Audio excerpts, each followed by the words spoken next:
The universe is vast, wondrous, electrifying.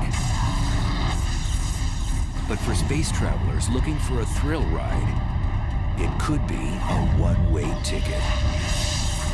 It's a place from which you can't return, or at least not in the form in which you went in. Go where no one has dared to venture.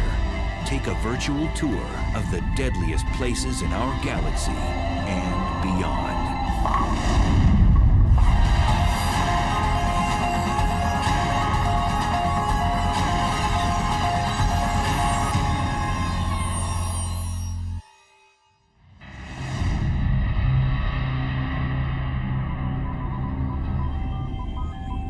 It's the ultimate frontier adventure. Space travel.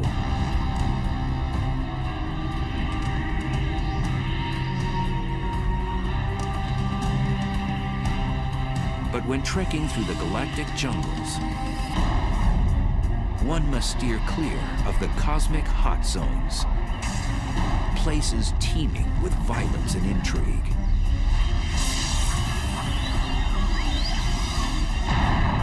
There are dangerous places, certainly very energetic phenomena that are a lot more powerful than atomic bombs being detonated, infinitely more powerful. The universe does seem to be a very violent place. It seems to have been born in a violent explosion called the Big Bang, and there's all sorts of violent processes going on.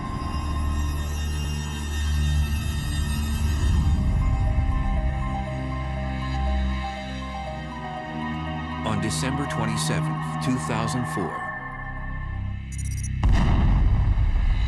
satellites picked up the greatest cosmic explosion ever recorded.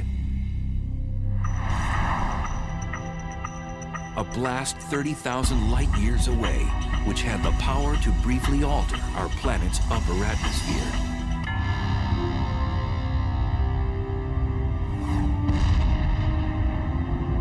The blast was caused by a magnetar, the densest and one of the most dangerous stars in space. The magnetic field strength of a magnetar is about 1,000 trillion times the magnetic field energy of the Earth. And for reference, this would wipe the information off a credit card at a distance of about 100,000 miles away. Now this distance is sort of half the distance to the moon, so it's very nearby by astronomical standards. These mischievous stars have the strongest magnetic field in the universe. Scientists have confirmed 12 of these rare stars in our galaxy, and there may be more.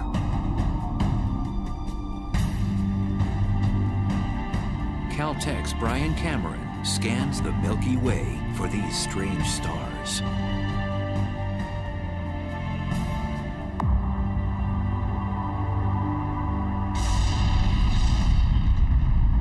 Magnetars are a special class of neutron stars with ultra-strong magnetic fields, the densest form of matter in the universe. The first magnetar showed itself in the form of a high-energy event that was detected in the late 70s, although at the time we didn't know that it was a magnetar. It wasn't until the early 90s that researchers suggested that these objects were dominated by magnetic fields, and that the magnetar theory was actually confirmed. Magnetars are born out of the death throes of massive stars. When a star dies, it begins to collapse and go supernova.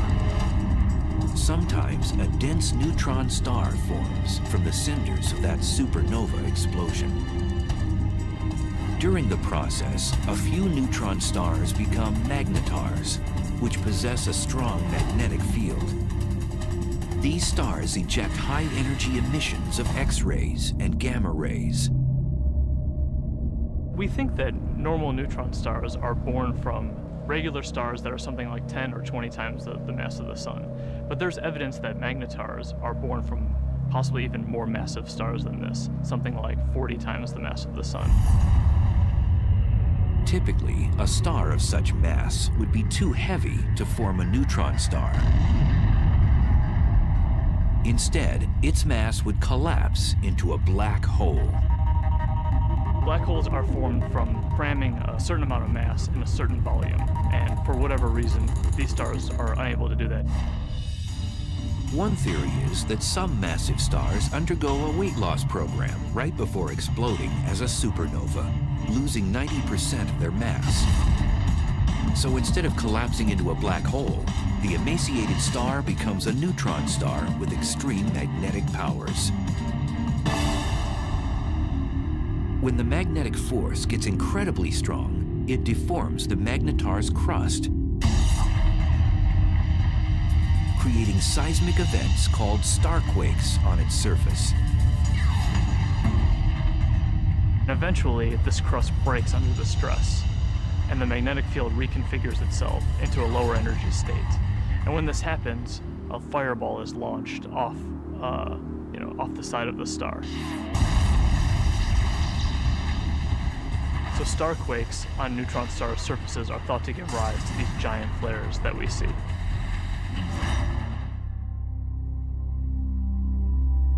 After a magnetar undergoes one of these flares, it outshines all of the stars in the galaxy for the few tenths of a second that it's taking place.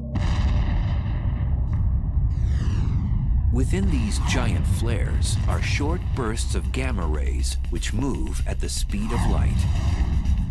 The giant flares from magnetars are gamma ray bursts.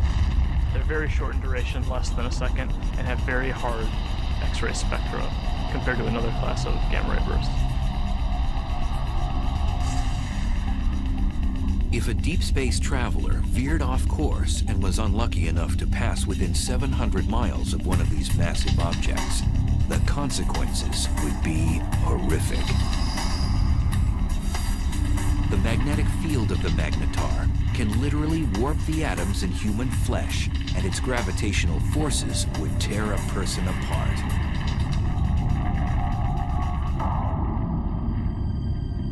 So then, how close would a magnetar have to be to wreak havoc in our solar system? Some suggest that a blast from a magnetar even 10 light years away could produce cosmic chaos that would destroy our ozone layer and cause mass extinctions. The chances of that happening are so low that, they're completely implausible. It would be no different than a regular star passing through the solar system. And we know that the regular star has not passed through the solar system since the solar system formed.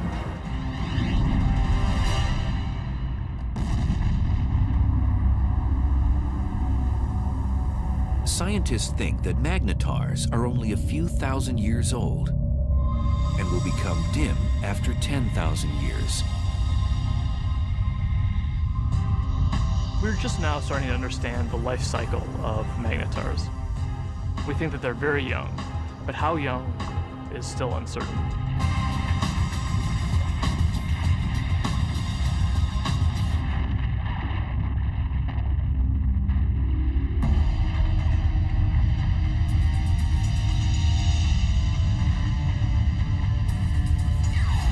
In addition to magnetars, satellites and ground-based observatories have been picking up other violent things in space.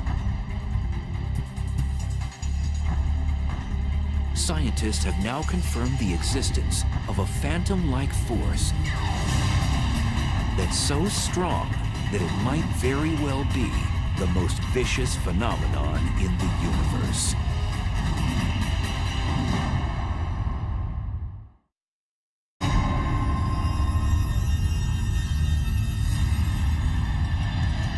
Stealthy villains haunt each and every galaxy. One particular beast tears up anything in its path and gobbles it down like a cocktail hors d'oeuvre. It's one of the most bizarre and destructive phenomenon in the universe, a black hole.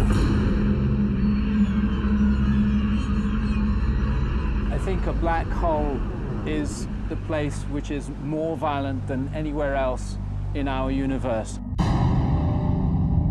It's like going over the edge and you can't get back. It's fatal attraction, I suppose.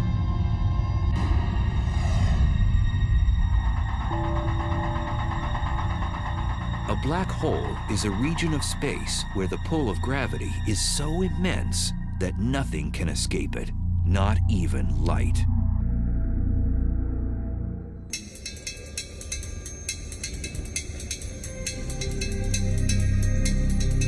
Astrophysicist and triathlete Ferial Ozel is attempting to unlock the mysteries surrounding this elusive cosmic force.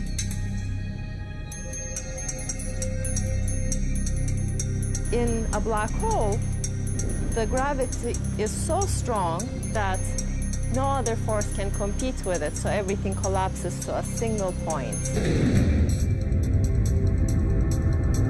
Ozel says whatever has a close encounter with a black hole will fall victim to its relentless tidal force of gravity.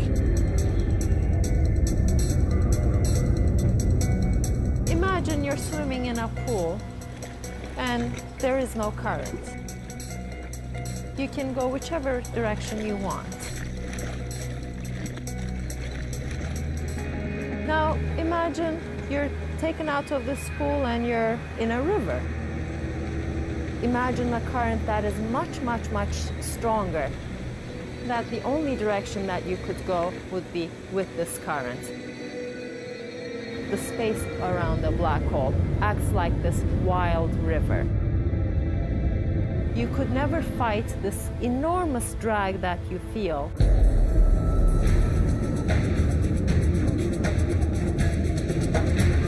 As an object approaches the edge of the black hole, called the event horizon, it reaches the point of no return. As you come closer and closer to this event horizon, you would already be approaching this extremely fast motion of space under you. And your only future direction is now into the black hole.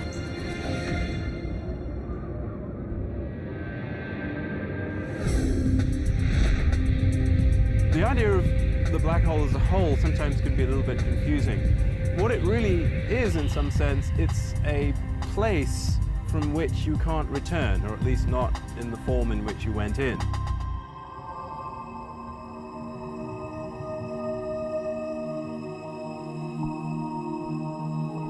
Black holes are difficult to detect because, as the name suggests, you cannot see one by itself because it's black. But scientists have spotted a black hole when its gravity affects something else in space, such as a passing star. A completely isolated black hole would not be visible. What we really see from a black hole is actually the hot material that's swirling around it and that's being sucked into it. So in the neighborhood of these powerful black holes, you'll get a lot of radiation resulting from the black hole pulling in material and stretching it and twisting it as it's falling in. Black holes consume anything in close range, and there are billions upon billions of them prowling the universe.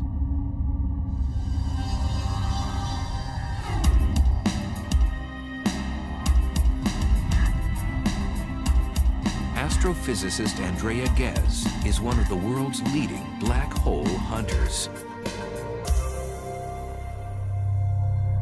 Black holes are not picky eaters. They'll dine on whatever get nearby. So they will happily eat gas. They will happily consume a star or a planet. When a black hole dines in a star, it does so first by tearing it apart. You might think of silly putty being stretched out, and then it just streams on in, sort of like water going down a drain. It's completely pulverized.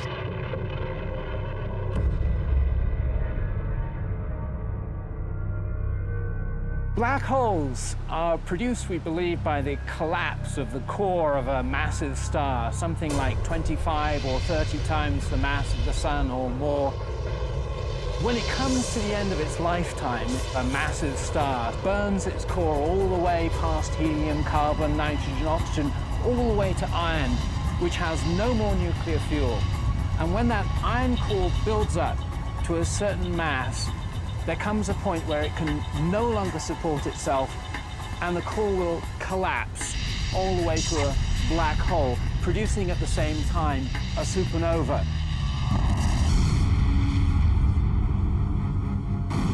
The supernova sends out explosive amounts of energy, so anything in its vicinity will get obliterated. Then the remnants of the explosion fall into a newly formed black hole. And it seems the key to the black hole's allure is gravity. Gravity will pull things around, just like the sun's gravity pulls the planets around. In fact, stars will happily orbit the black hole for most of its life and won't actually be sucked in. These stars are actually safe from the fatal attraction of the black hole. But if you do venture too close, like extremely close to the edge, then you do get sucked in. Scientists believe there are millions of wayward black holes throughout our galaxy, the Milky Way. And because we can't readily see them, one could be right next door. So how close does something have to be to get sucked into a black hole? Too close to a black hole is about the distance between the sun and the Earth, but that is certainly too close. For future space travelers, death by a black hole would be a violent way to go.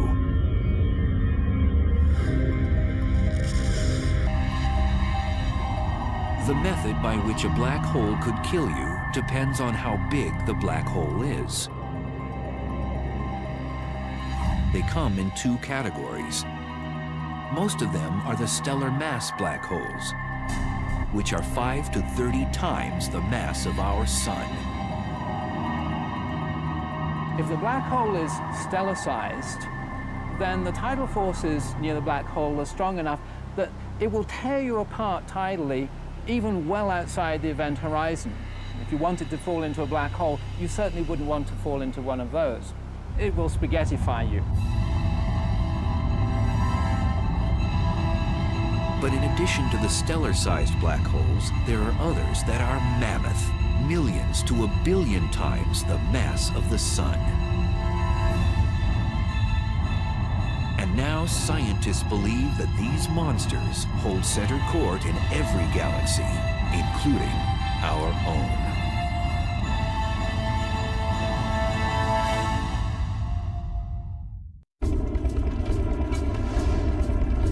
Black holes. They're one of the most mysterious and potentially dangerous oddities in space. A black hole has a ravenous appetite. It sucks in everything in its path and spits out what it doesn't devour. And now scientists have discovered there are supermassive black holes, which are millions of times bigger than their stellar mass cousins.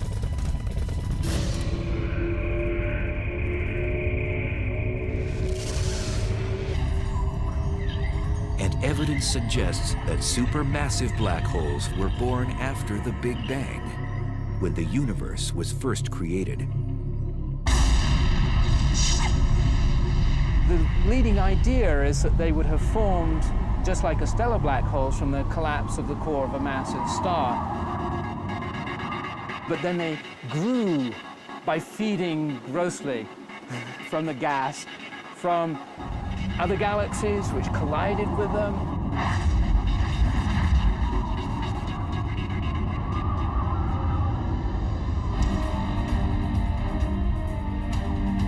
Scientists have discovered that these black ogres wield their power in the center of galaxies.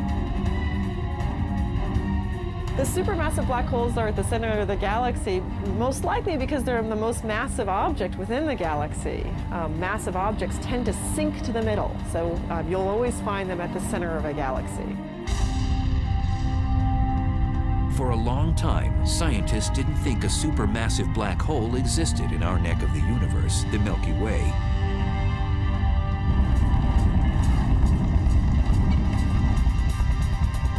But in 1995, astrophysicist Andrea Ghez set out to prove one exists.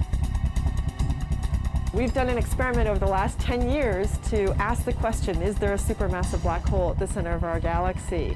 And the way we did this experiment is to use the motions of stars at the center of our galaxy to test whether or not there's a large amount of mass inside a very small volume. And that's the proof of a black hole.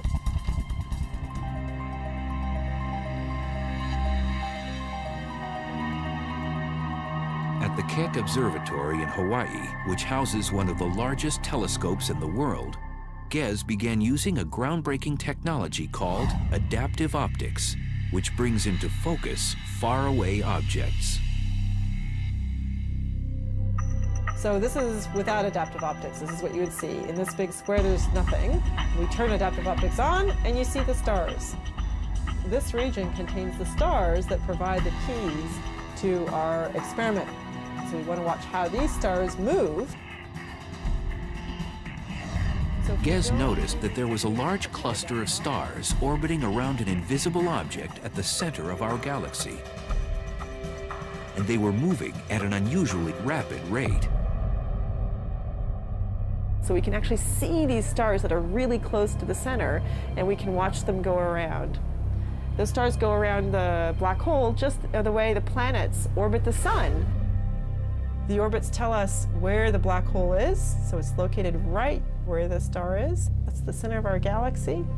And the details of exactly how fast these stars are going around and how tight the orbits are tells us the mass of the black hole, which we think today is 4 million times the mass of our sun. For Ghez, confirming that a supermassive black hole indeed exists at the heart of our galaxy was like summiting Mount Everest. It was incredibly exciting to discover the supermassive black hole at the center of our galaxy, simply because it was a question we had set out to address. The question, is there a supermassive black hole? We could design an experiment that actually got at it.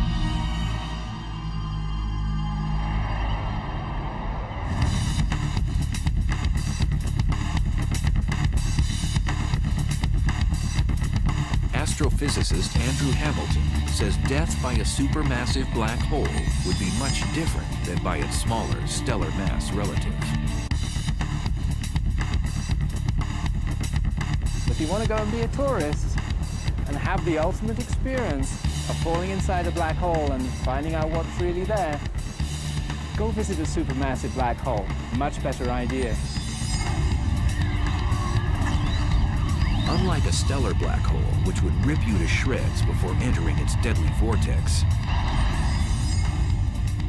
a space explorer could actually experience free-falling inside a supermassive black hole.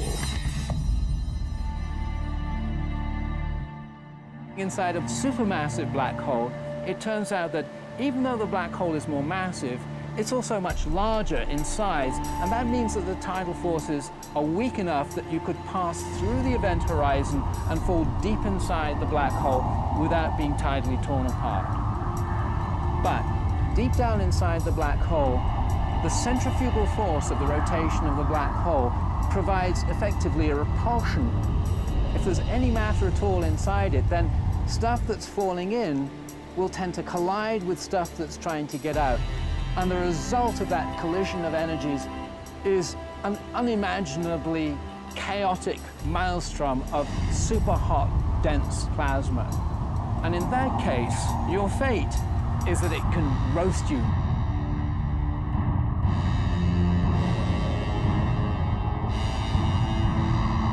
So how close would space travelers have to be to get sucked into a supermassive black hole in the center of a galaxy? For a supermassive black hole, you would have to be about 1 million to 1 billion miles from the black hole to feel its influence.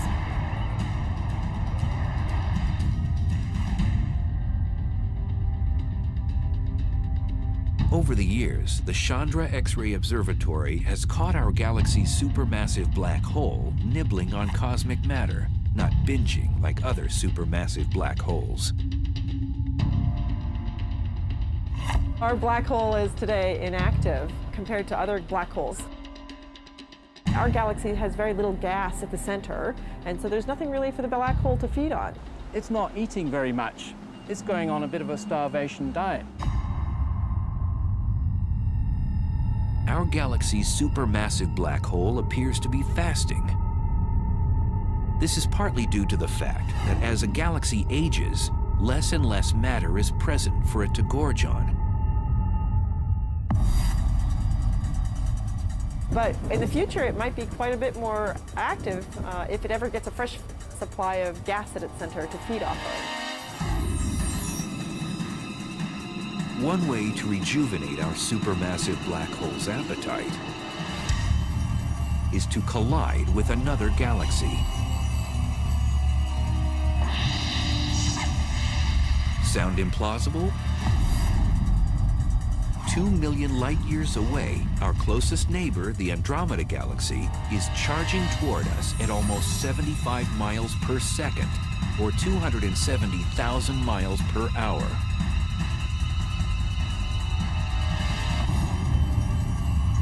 In the future, scientists predict the two galaxies will collide. And upon impact, the larger galaxy may engage in one of the most primitive acts known in the universe.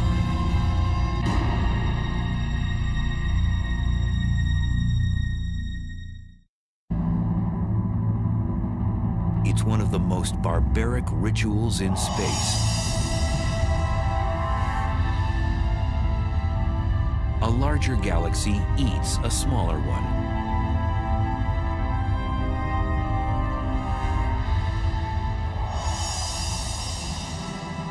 The scenario isn't a science fiction writer's fantasy. It's a cosmic reality. It's called galactic cannibalism.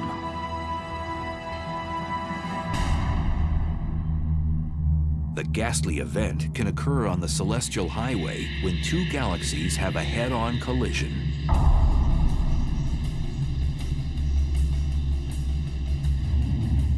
Both eventually meld together in a less than harmonious merger. If you're a galaxy, it's very violent. You're torn to shreds.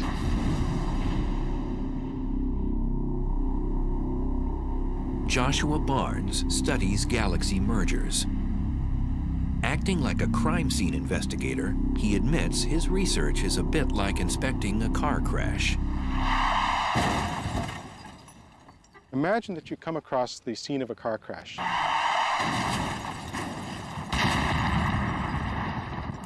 Two wrecked vehicles, but no witnesses, nobody to tell you what happened. All you have is the physical evidence. That's basically what we have to do when we study colliding galaxies. So there are no witnesses to a galactic collision. All that you have is the present state of the wreckage. So you have to conduct a sort of forensic investigation to try and figure out what happened on the basis of what you have today. If they collided head-on, you would know because the fronts were squashed up, but if they, say, sideswiped each other, which is actually more likely in galactic collisions, that would leave you a completely different pattern of wreckage, and you could interpret that. So what causes galaxy mergers? It's gravity. Everything in the universe is falling freely through space, and where you've got two large objects like galaxies, their mutual gravity pulls them together, so they fall into each other. So it's really just the force of gravity pulling things around. The galaxies that we're seeing colliding today, most of them have been bound and destined to collide for upwards of 10, 15 billion years, and they're only now just making it to that first collision.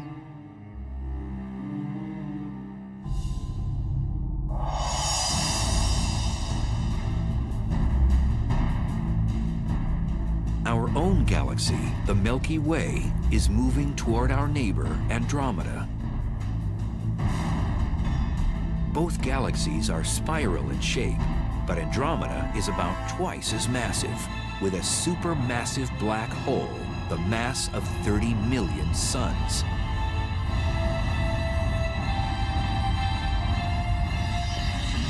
It'll look a lot like a dance. And you see the two galaxies come close together, so they kind of dance around each other, getting closer and closer and moving faster and faster before they finally come together. But at the point of impact, these galactic dancers will do more than pirouette. Each one has a spiral disk of stars, and then surrounding that, a halo of dark matter, invisible material that we can detect by its gravitational field. These two dark halos, which are much larger, will overlap as the galaxies pass by. Eventually, as the two galaxies spiral around each other closer and closer, you can no longer distinguish them as separate systems, and finally the nuclei merge.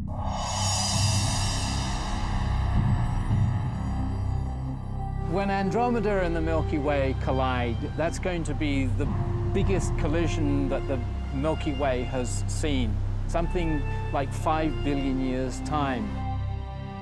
The good news is that we, the solar system, will have a grandstand view. What will happen is that two galaxies, their spiral disks, are going to get tidally torn apart into fantastical shapes.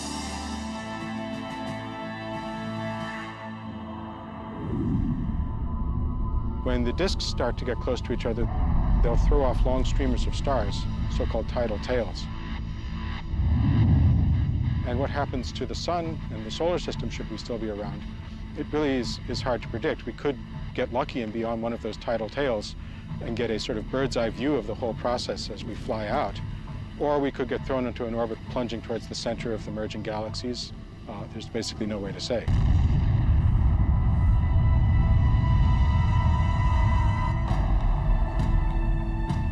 During the merger, if our solar system moves through the suburbs or the edges of Andromeda, we might not notice anything. On the other hand, countless stars and space material could be propelled towards the planets, potentially disrupting their orbits around the sun. Moreover, the entire galaxy could face cosmic upheaval. We could have consequences which would nonetheless be dangerous. First of all, we could have a lot of star formation as a consequence of the merger. Currently, both the Milky Way and Andromeda galaxy have plenty of interstellar gas, the raw material from which stars are born. Now that would mean a lot more evolved stars, supernova, going off in our vicinity. And that could create shock waves, blast waves, bursts of cosmic rays, which would have nasty consequences.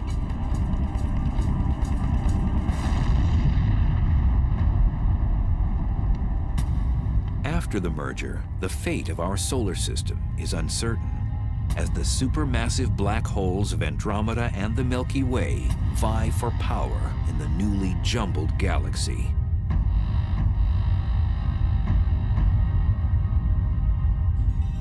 When they merge, they're going to form a new galaxy, and these two supermassive black holes will gradually spiral into the middle of the new galaxy. They will be a binary black hole for a short time. And these black holes will start to swallow gas as the collision stirs things up. Gas will fall into those black holes. They're going to turn on. They're going to start emitting radiation. But the potential for fireworks, possibly for fueling the black holes at the centers of the galaxies, matter falling into them, possibilities like that do exist. And then the only safe place to watch the process would be on one of those tidal tails riding out and escaping the collision.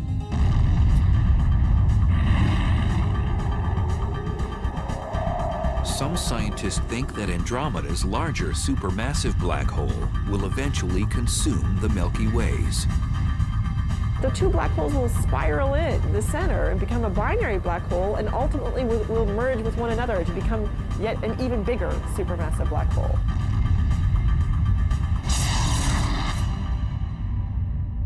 So a small galaxy colliding with a large galaxy is likely to be dominated by the larger galaxy. It'll essentially have most of its material absorbed by that galaxy and become subsumed into it.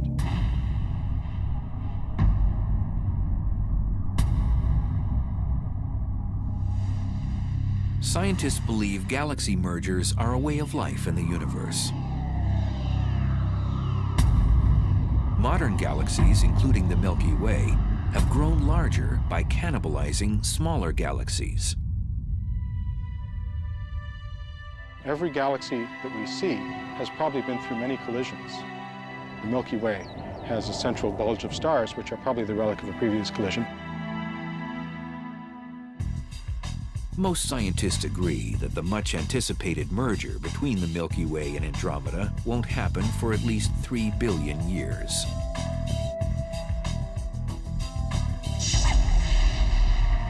But there may be more immediate dangers in space.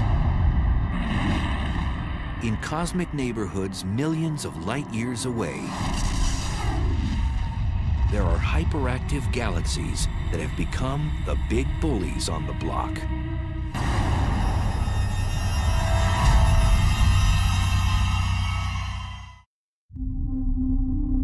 At the heart of some galaxies lives a cosmic monster. It transforms a run-of-the-mill galaxy into one of the brightest and deadliest in space. Quasars are peculiar objects, each powered by a supermassive black hole that continually swallows large amounts of matter, 10 to 20 stars every year. At the core of these objects lives a very large black hole. And the role of that black hole is to actually generate a huge amount of energy.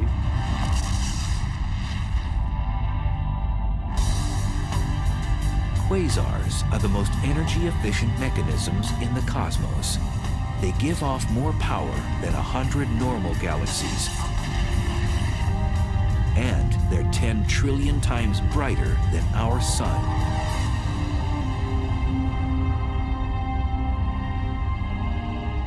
So how are quasars created in the universe?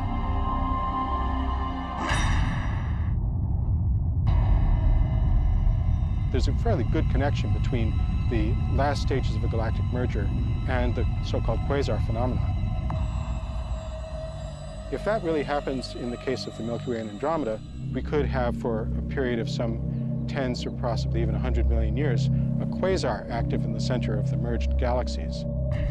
And a quasar puts out about 100 times as much energy as a typical galaxy. And if we were actually thrown into an orbit which took us towards the center of the galaxy, we could get very close to that quasar and really get scorched. The word quasar stands for quasi-stellar radio source, which means star-like emitters of radio waves.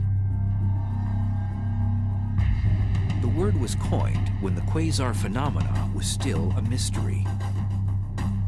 Now we know they're not star-like at all. In addition to emitting radio waves and visible light, quasars also give off ultraviolet rays, infrared waves, X-rays, and gamma rays. All deadly if something or someone gets too close. A quasar is a supermassive black hole at large distance that is active. It's powerful, it's emitting light, and we can observe it in many wave bands. Quasars were first discovered in the 1960s, but as radio telescope imaging got better, astronomers discovered that some of those quasars also have powerful jets beaming out of them. These particular quasars are called blazars, probably some of the most violent phenomena in the universe.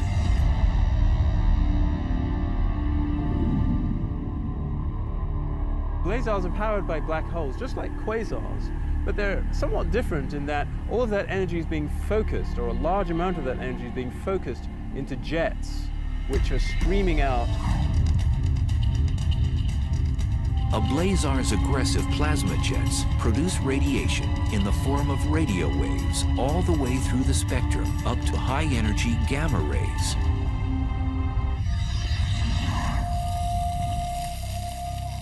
Astrophysicist Glenn Piner has been investigating the physical conditions at the centers of these exotic galaxies.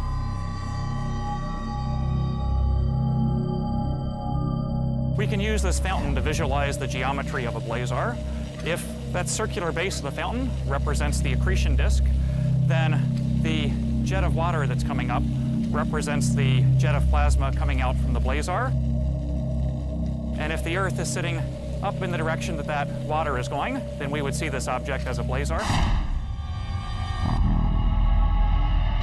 To an astronomer, it's like looking down a fire hose. It really gets you in the eye. You see this bright, blazing thing that we call a blazar. These blazar jets move exceptionally fast. The fastest observed move at 99.9% the speed of light.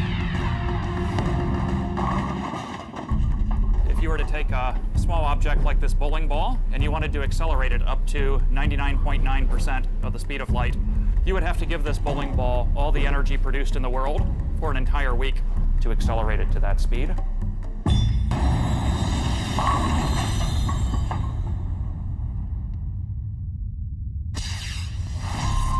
And in these blazars, we're accelerating not just small objects like bowling balls, but large masses of the mass of the planet Jupiter, or larger, to those speeds. So they're being given incredible amounts of energy by this efficient engine.